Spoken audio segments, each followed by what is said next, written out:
आप देख रहे हैं मी6 न्यूज। సిద్దిపేట జిల్లా మద్దూరు మండలం గాగిల్లాపురంలో దివంగత మాజీ ఎమ్మెల్యే నిమ్మ రాజిరెడ్డి పేరు మీద 8/1 సర్వే నెంబర్లో 7 ఎకరాల 31 గుంట భూమిలోని 2 ఎకరాలు మేక సంతోష్ 2 ఎకరాలు వసంతలు అక్రమంగా మా భూమిని అక్రమంగా పట్టా చేపించినట్లు నిమ్మ శ్రీనివాసరెడ్డి ఆరోపించారు. మా భూమిని మేక సంతోష్ అనే వ్యక్తి అకారణంగా ఆక్రమించుకున్న మా భూమిని మాకు అప్పగించాలని నిమ్మ శ్రీనివాసరెడ్డి నిమ్మ అనిత ఆవేదన వ్యక్తం చేస్తున్నారు.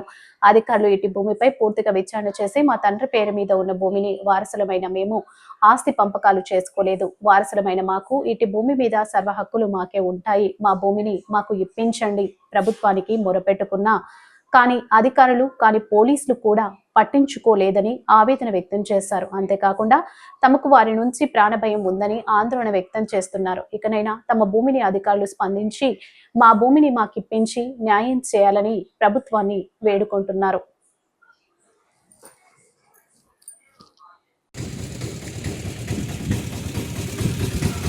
నిమ్మ రాజారెడ్డి ఎక్స్ఎమ్మెల్యే మద్దూరు మండల్ గాగిలాపురం గ్రామంలో మాకు 7 ఎకరాల 31 గుంట మా నాన్న పేరు మీద ఉంది. అది అక్రమంగా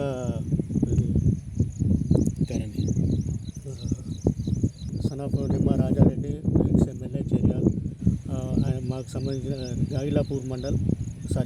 మద్దూరు మండల్ గాగిలాపూర్ విలేజ్లో మాకు ఉండబడిన 7 ఎకరాల 31 గుంటలు గలవు. ఈ విషయంలో ఎవరికి ఏ విధమైనటువంటి ఆస్తి పంపకాలు కూడా జరగలేదు. దీనిలో ఉన్న 4 ఎకరాలు మేక సంతోష్ అనేవాడు, మేక సంతోష్ అండ్ వసంత అనేవాళ్ళు రిజిస్ట్రేషన్ చేసుకొని మమ్మల్ని వచ్చి దౌర్జన్యంగా భూమిని దున్నుతూ ఉన్నారు. మేము దాన్ని అడ్డుకోవడానికి వచ్చి ఉన్నామని.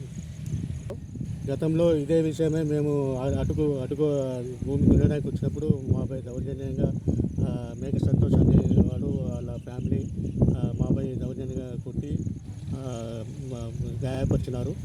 ఈ విషయమై పోలీసు వాళ్ళని కూడా సంప్రదించగా అతనిపై ఎలాంటి చర్య తీసుకోవడం లేదు.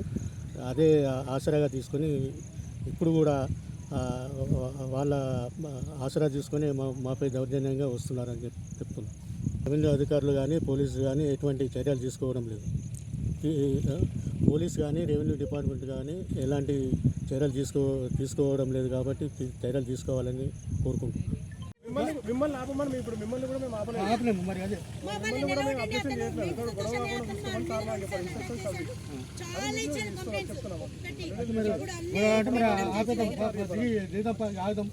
ఎంత దూరం అయితే ఎంత దూరం అవుతుంది. మీరు ఎప్పుడు మేము బోర్డు అవుతుంది. అది కూడా టెస్ట్ పాస్ చేసి మళ్ళీ ఇంకో కేసు వేస్తాం. టెస్ట్ పాస్ మాట్లాడినా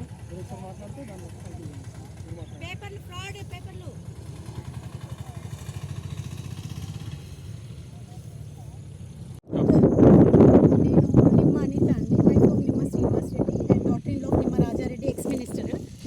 అయితే మా మామయ్య గారు ఇది 8/1 7.31 ఎకర్స్ ఉంది ఈ బిట్లో. అయితే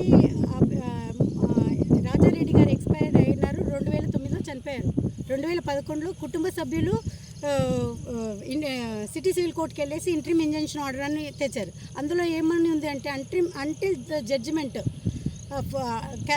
క్లోజ్ అయ్యే వరకు ఇంట్రీమ్ ఇంజంక్షన్ ఆర్డర్ ఉంది. అయితే మా మామగారి మీద పాస్బుక్ కూడా ఉంది.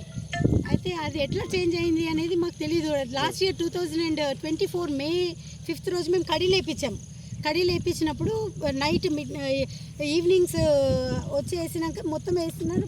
మేము వచ్చాము చూడడానికి వచ్చేటప్పటికి ఇతను మేక సంతోష్ అతను డ్రంక్ చేసేసి ఒక 20 మందిని తీసుకొని వచ్చేసి మా 100కి డయల్ చేస్తే కూడా పోలీసు రాలేదు. మమ్మల్ని రమ్మన్నారు. 8:30 అరౌండ్ 9కి ఒక లేడీ పోలీస్ స్టేషన్ వెళ్ళి కంప్లైంట్ ఇస్తుందండి. రాలేదు. ఇస్తూనే ఉన్నాము కంప్లైంట్స్, వాళ్ళ అక్నాలెడ్జ్మెంట్లు ఇస్తున్నారు కానీ ఏ రోజు యాక్షన్ తీసుకోలేదు. నేను కలెక్టర్ ఆఫీస్కి 38th of December 2024 రోజు కలెక్టర్ ఆఫీస్కి డాక్యుమెంట్స్ తీసుకుని వెళ్ళాను. కలెక్టర్ గారిని కోర్టులో ఉన్నప్పుడు ఏది చెల్లదమ్మా, మీరు వెళ్ళండి ఫీల్డ్ మీదకి అన్నారు. ఆ రోజు ధైర్యంగా నేను వచ్చాను. 31st of December రోజు నేను మా వైఫ్ మా హస్బెండ్ ఇద్దరు 4 పని వాళ్ళని తెచ్చుకున్నాము. నా మీద నన్ను పొలంలోకి తోచి వాళ్ళ వైఫ్ ఏమో కొట్టి ఇతను పొలంలో తోసి కన్ను మీద చెస్ట్ మీద కడుపు మీద 5 minutes అన్కాన్షియస్ అయిపోయాను. అప్పుడు లేసేసి వెళ్తే నా ఫోన్స్, నా husband phone, cash and documents నా దగ్గర ఉన్నాయి. ఫుడ్ కూడా తెచ్చుకున్నాం, లంచ్, ఎవ్రీథింగ్. నా స్పెట్స్, చెప్పులు కూడా లేవు. ఇతను భయానికి ఎవరు నేను ఒకటి చెప్తున్నానండి, TS0U 7555 TS08U అని ఉంది, ఇంకో నెంబర్ తెలియదు. 7555 అనేది కార్ నెంబర్ కూడా పోలీస్ వాళ్ళకి ఇచ్చాను, అది కూడా వాళ్ళు నోట్ చేసుకోలేదు. క్యాష్ ఇంత ఇచ్చాము, ఏది లేదు. మాకు జడ్జి గారిని అడిగాము ఇది పోలీస్ ప్రొటెక్షన్ గురించి, పోలీస్ వాళ్ళు ఎందుకు ఇవ్వట్లేదు అని అడుగుతున్నారు. ఇంటర్వ్యూ ఉన్నప్పుడు ఈ కేసులో ఉన్నప్పుడు